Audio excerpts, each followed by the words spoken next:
Hello friends, myself Dr. Ashish Panchal, your biology need guru from Trisha Institute of Biology। बच्चों आज हम जो topic करने वाले हैं वो है factor affecting on enzymes. Enzymes जो है वो हमने आगे भी पढ़ा बेटा, एंजाइम एक्शन कैसे करता है, पर वैसे कौन कौन से फैक्टर है जो एंजाइम की एक्टिविटी के ऊपर एक्ट करते हैं। फॉर एन एग्जांपल हम फर्स्ट लेते हैं बेटा टेम्परेचर एंड पीएच।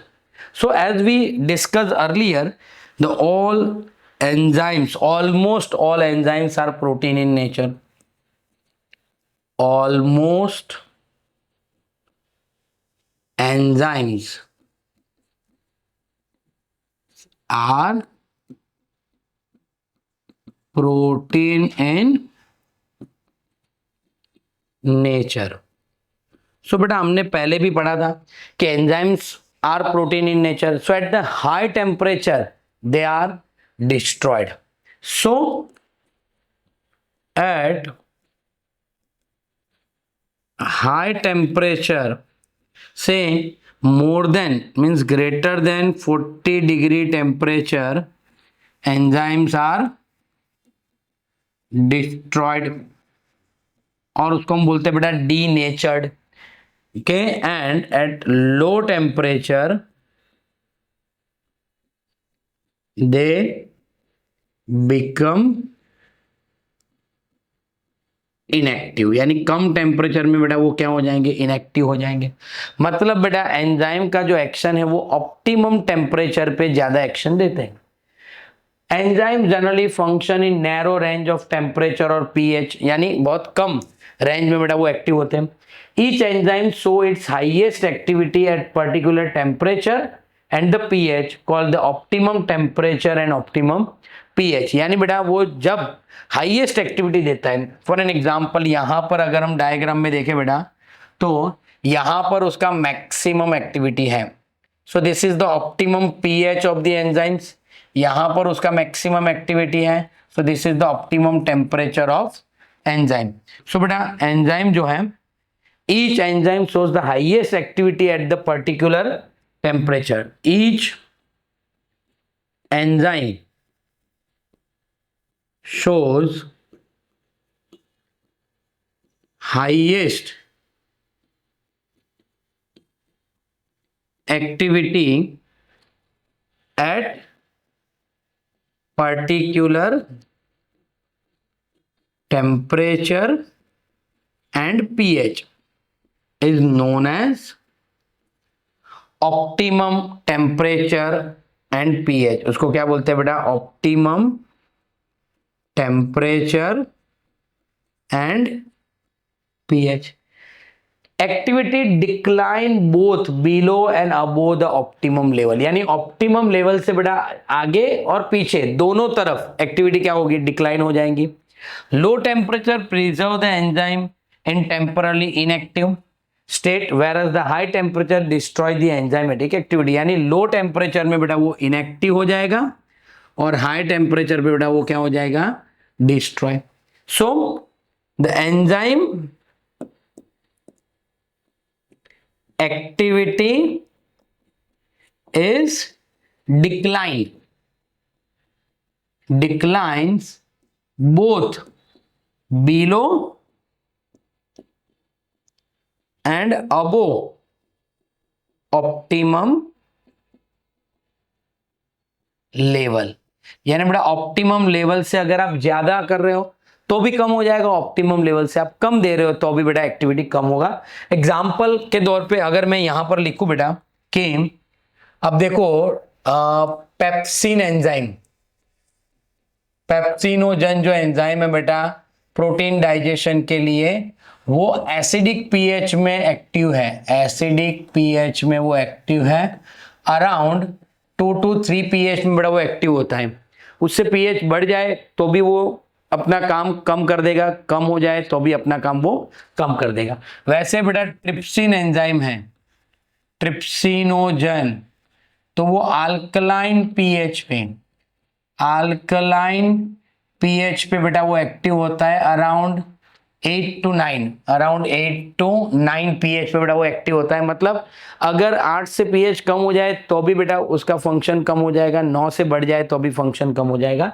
तो ये है पीएच का ग्राफ और ये टेम्परेचर का ग्राफ, और ये आएगा बेटा ऐसे कर्व शेप में कि ये हो गया ऑप्टिमम, इससे ज्यादा होगा तो भी कम, इससे कम होगा तो भी एंजाइमेटिक एक्टिविटी है वो डिक्लाइन होगा। तो ये हो गया बेटा टेम्परेचर एंड पीएच कैसे अफेक्ट करते हैं।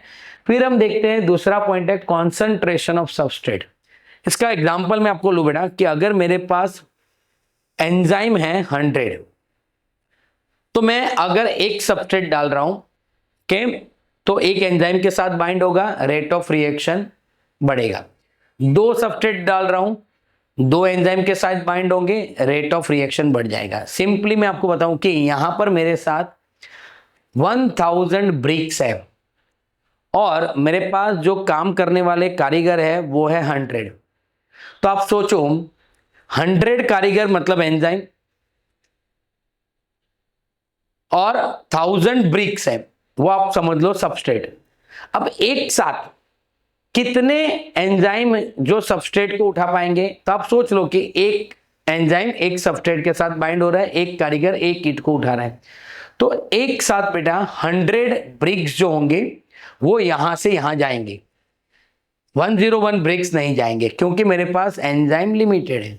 उसका मतलब क्या हुआ बेटा कि मैं जब तक एंजाइम के नंबर है तब तक मैं सबस्ट्रेट बढ़ा रहा हूं, 1 2 3 4 5 6, वैसे रेट ऑफ रिएक्शन बढ़ता जा रहा है। पर एक टाइम ऐसा आएगा कि मेरे पास सबस्ट्रेट ज्यादा है पर एंजाइम कम है, यानी मैंने 100 से लेके 200 तक सबस्ट्रेट कर दिया पर मेरे पास एंजाइम सिर्फ 100 ही है, तो वो 100 ब्रिक्स को ही उठा के यहां लेके आएंगे। यानी मैक्सिमम जो वेलोसिटी होगा, मैक्सिमम जो रेट होगा बेटा वो 100 ब्रिक्स उठाने का होगा, उससे ज्यादा नहीं, क्योंकि मेरे पास एंजाइम्स अभी फ्री है नहीं। With the increase the substrate concentration the velocity of enzymatic reaction is increase. यानी फर्स्ट क्या होगा बेटा कि इसमें if we increase the concentration of substrate, then rate of reaction is increase, but ऐसा कब होगा बेटा? इनिशियली ऐसा होगा। The reaction ultimately reach the maximum velocity, यानी यहां पर देखो बेटा जब रिएक्शन मैक्सिमम, यानी देखो इनिशियली मैंने सबस्ट्रेट कॉन्सेंट्रेशन, यहां पर सबस्ट्रेट कॉन्सेंट्रेशन है वो बढ़ा रहा हूं तो रेट ऑफ रिएक्शन बढ़ रहा है पर एक लिमिट आएगा, उसके बाद वो स्ट्रेट हो जाएगा। The reaction ultimately reach the maximum velocity V max which is not exceeded by any further rise in concentration of substrate। यानी एक बार बेटा वो मैक्सिमम कॉन्सेंट्रेशन आ गया, फिर मैं सबस्ट्रेट बढ़ाऊंगा तो भी, अब मैं सबस्ट्रेट कितना भी बढ़ा लूं बेटा रेट ऑफ रिएक्शन बढ़ेगा नहीं। Means once it reaches a maximum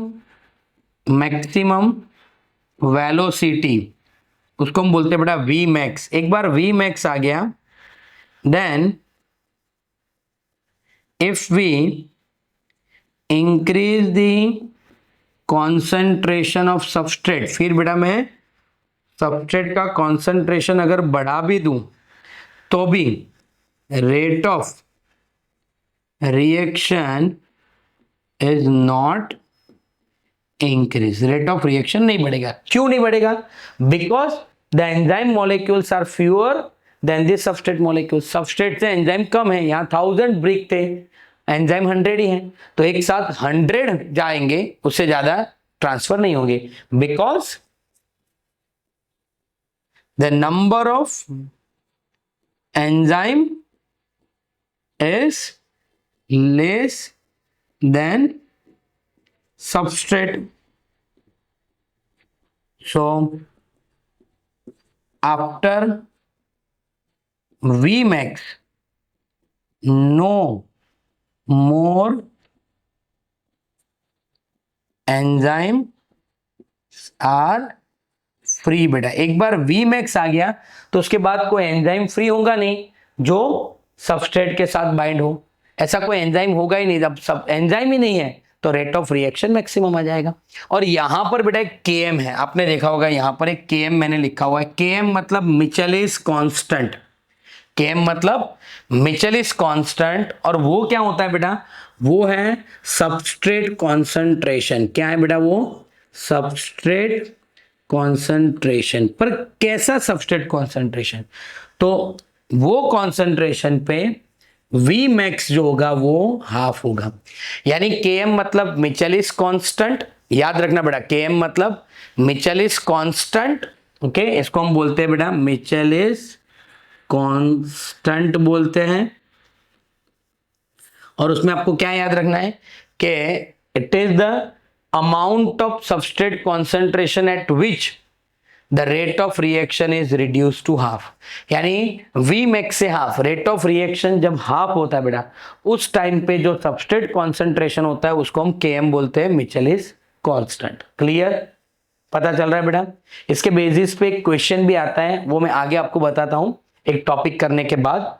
उसके बाद आएगा बेटा एंजाइम इनहिबिशन। तो एंजाइम इनहिबिशन क्या है कि अगर कोई सबस्ट्रेट है, ओके, वो एंजाइम के साथ बाइंड हो रहा है और वो प्रोडक्ट बना रहा है, पर अगर कोई और उसके बीच में आ गया और वो प्रोडक्ट बनने के लिए उसका जो रेट है उसको वो डिस्टर्ब कर रहा है, उसको वो इंटरफियर कर रहा है, तो उसको हम बोलेंगे एंजाइम इनहिबिशन। देखो यहां पर क्या है, the activity of enzyme is also sensitive to the presence of specific chemical that bind to the enzyme when the binding of the chemical shut off the enzyme activity। यानी बेटा enzyme की activity बंद हो जाए, अगर कोई chemical उसके साथ बाइंड हो जाए, तो the process is called the inhibition and the chemical is called the inhibitor. यानी बेटा if a chemical bind to an active site of enzyme and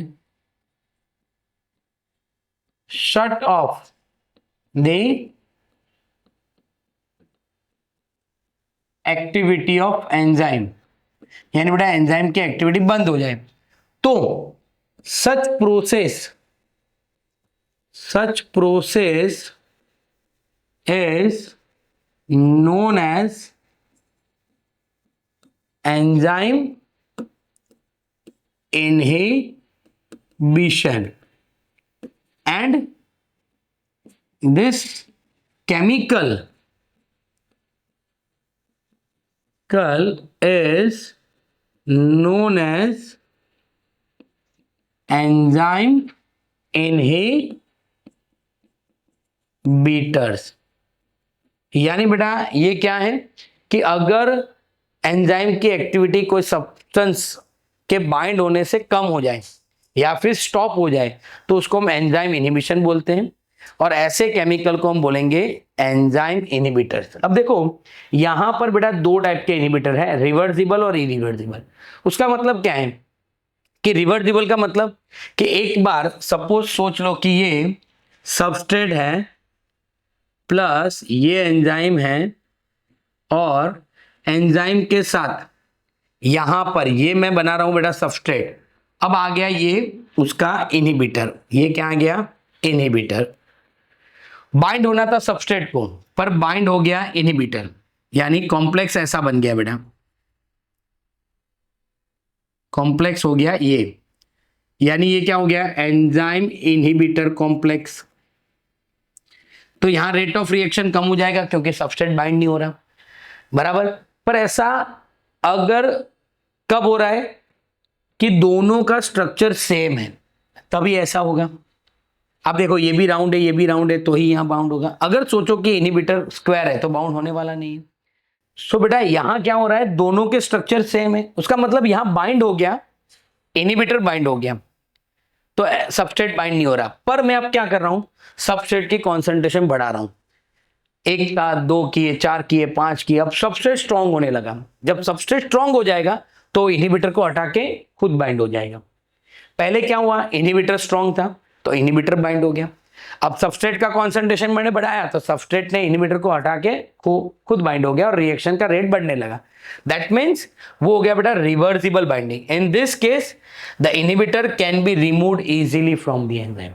पर दूसरा केस ऐसा है कि अगर इनहिबिटर बाइंड हो गया बेटा, फिर वो क्या करेगा, अब बाइंड होने के बाद वो एंजाइम के शेप को चेंज कर देगा।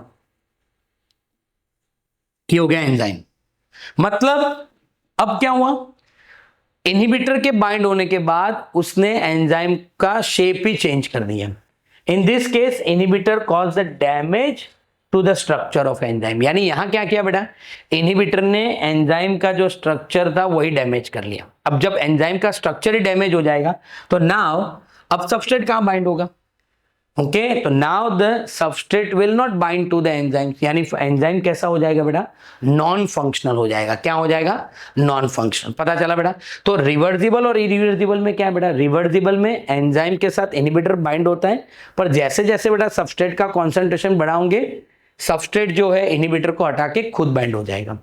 पर इरिवर्सिबल में क्या होगा कि एंजाइम का स्ट्रक्चर ही डैमेज हो जाएगा, यानी एंजाइम अब सबस्ट्रेट के साथ बाइंड होने के काबिल ही नहीं होगा।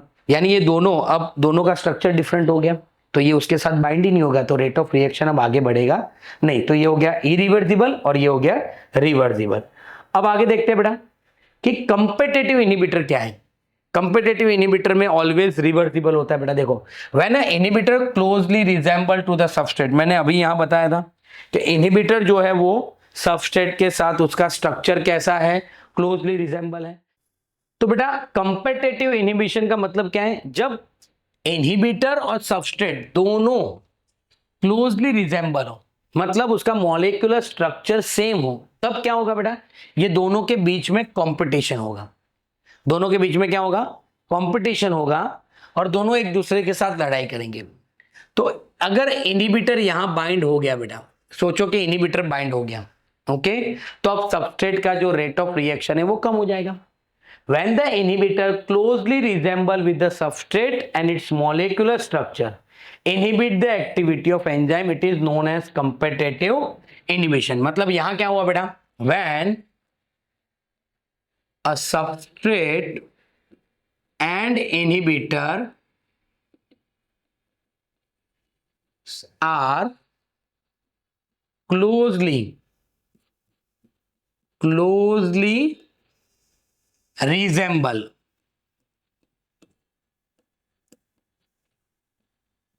with its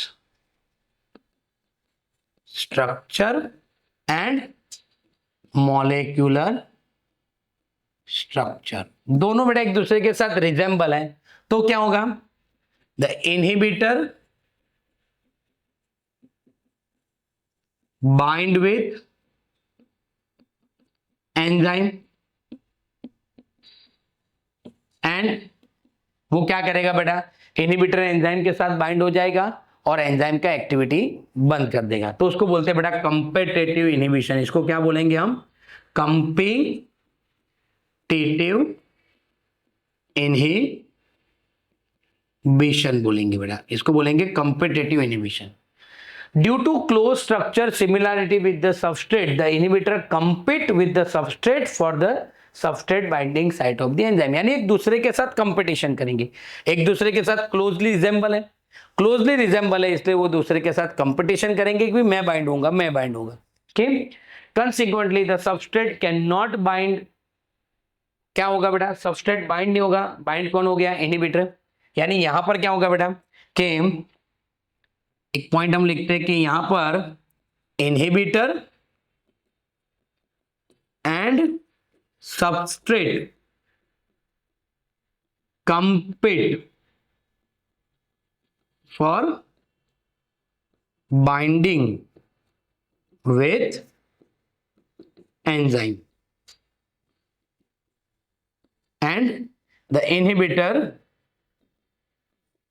will bind. कौन बाइंड हो जाएगा बेटा, इनहिबिटर बाइंड हो जाएगा। यहां पर एक एग्जांपल दिया हुआ है बेटा, सक्सिनिक डिहाइड्रोजिनेज एंजाइम। मैं एंजाइम लिख रहा हूं बेटा, सक्सिनिक डिहाइड्रोजिनेज, सक्सिन एंजाइम है, सक्सिनिक डिहाइड्रोजिनेज।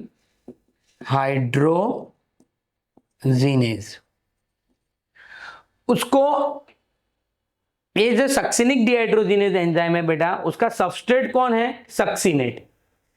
पर उसके साथ कौन बाइंड हो जाएगा? मेलोनेट। मतलब उसका सबस्ट्रेट है सक्सिनेट, पर उसके साथ बाइंड कौन हो जाएगा? मेलोनेट। तो ये मेलोनेट क्या हो गया बेटा? इनहिबिटर है, और ये सबस्ट्रेट है। दोनों सक्सिनेट और मेलोनेट दोनों का स्ट्रक्चर सेम है, इसीलिए मेलोनेट ये एंजाइम के साथ बाइंड हो जाएगा और सक्सिनेट को बाइंड नहीं होने देगा। पर ये कंपेटिटिव इनहिबिशन है। उसका मतलब बेटा जैसे ही हम सक्सिनेट का कॉन्सेंट्रेशन बढ़ाएंगे तो मेलोनेट अपने आप हट जाएगा और सक्सिनेट बाइंड हो जाएगा। क्लियर बेटा? तो ये कंपेटिटिव इनहिबिशन है। Such competitive inhibitor are often use in the control of bacterial pathogen, यानी बेटा बैक्टीरियल जो पैथोजन है उसका ग्रोथ बढ़ाने के लिए, ओके ये एक चीज है बेटा, competitive inhibitor of the often use in control the bacterial pathogen, यानी बैक्टीरियल पैथोजन जो है बेटा उसका ग्रोथ को प्रिवेंट करने के लिए ये चीज यूज हो रही है। इसीलिए बेटा आपने देखो सोफ्रामाइसिन और जो क्रीम आती है जो एंटीबैक्टीरियल है, वो ये मैकेनिज्म के बेस पे काम करती है। ओके उसमें भी सक्सिनिक एसिड होता है, तो सक्सिनेट बाइंड होने की जगह मेलोनेट बाइंड हो जाएगा। क्लियर बेटा? तो ये हो गया हमारा कंपेटिटिव इनहिबिशन। अब एक और चीज है बेटा, यहां पर मैं आपको बता रहा हूं, मैंने बोला था कि बेटा वो ग्राफ था सबस्ट्रेट कॉन्सेंट्रेशन वाला, उसमें यहां पर मैं ग्राफ बना रहा हूं, ध्यान से देखना कि ऐसा ग्राफ था। ये हो गया हमारा Vmax। Vmax कहां है? ये है Vmax।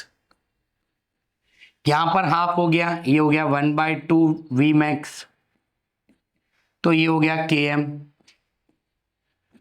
अब एक चीज है बेटा, अगर कंपेटिटिव इनहिबिशन है, याद रखना कंपेटिटिव इनहिबिशन है, तो कंपेटिटिव इनहिबिशन में हमने क्या पढ़ा बेटा?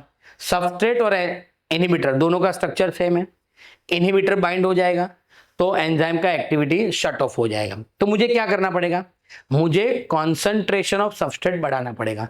तो ऐसे केसेस में ग्राफ क्या होगा बेटा? राइट साइड मूव होगा, यानी ग्राफ ऐसा हो जाएगा। रिएक्शन Vmax चेंज नहीं होगा, क्योंकि कोई भी एंजाइम है बेटा उसका Vmax फिक्स रहेगा। अब चाहे जितना भी सबस्ट्रेट ज्यादा ऐड कर लो, ओके Vmax फिक्स रहेगा। अब देखो कि यहां क्या हुआ, पहले केस में जब कोई इनहिबिटर नहीं था तो Km था वो ये था, यानी substrate of concentration of substrate ये था। पर अब इनहिबिटर डाले तो मुझे इनहिबिटर का एक्शन नलीफाई करने के लिए मुझे कॉन्सेंट्रेशन ऑफ सबस्ट्रेट बढ़ाना पड़ेगा। तो अब क्या हुआ बेटा? मैक्सिमम कॉन्सेंट्रेशन से हाफ यहां आ रहा है, तो Km चेंज हो गया, यानी सबस्ट्रेट बढ़ गया।